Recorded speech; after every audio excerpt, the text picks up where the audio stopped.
Тантаналы шара башланырга санаулы минутлар сәхнәдә әзерлекнең соңгы мизгелләре. Бүген биредә ватанны саклаучыларны тәбрикләячәкләр, алар бөтен Татарстаннан җыелган.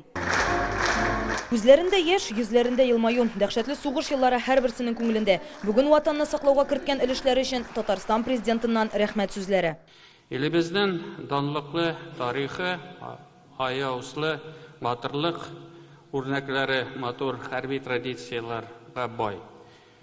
Кораллы көчләрдә хезмәт итү һәр вакыт хәрби бурычка тугрылык мисалы, ватанга мәхәббәтнең иң югары үрнәге тормыш мәктәбе булды.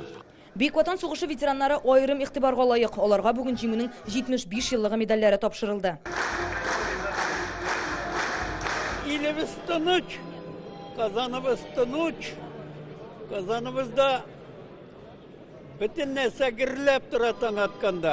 Бәйрәмдә без урында, Балташта, мине мәктәпләргә чакыралар, балаларга.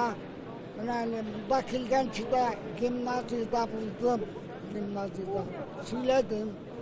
Армиядә хезмәт иткәнне. Бүләкләр исәннәрне генә түгел, үлгәннәрне дә эзләп тапты. 75 елдан соң да Вәли Фазлыев батырлыгы өчен орденына ия булган. Тик алырга өлгерми, сугышта һәлак була. Аның бүләген кызына тапшырдылар. Ул раненый булып кайткан 43 елда, инде бер генә ай ул раненый булган, бер генә айдан соң тагын киткән фронтка. Һәм инде сугыш ул хәтле дәһшәтле булганын күреп кайткан бит инде ул. Бәхилләшеп киткән хәтта. Алар 9 бала булганнар.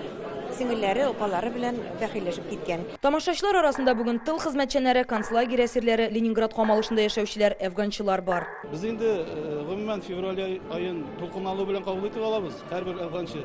Чөнки үзем бу уйда катнашкан кеше буларак, без инде көтеп алабыз, семьяларыбыз көтеп ала, дусларыбыз белән очрашабыз, күрешәбез. Рани Абдрахманов, Ринат Сафин, Яңа гасыр каналы.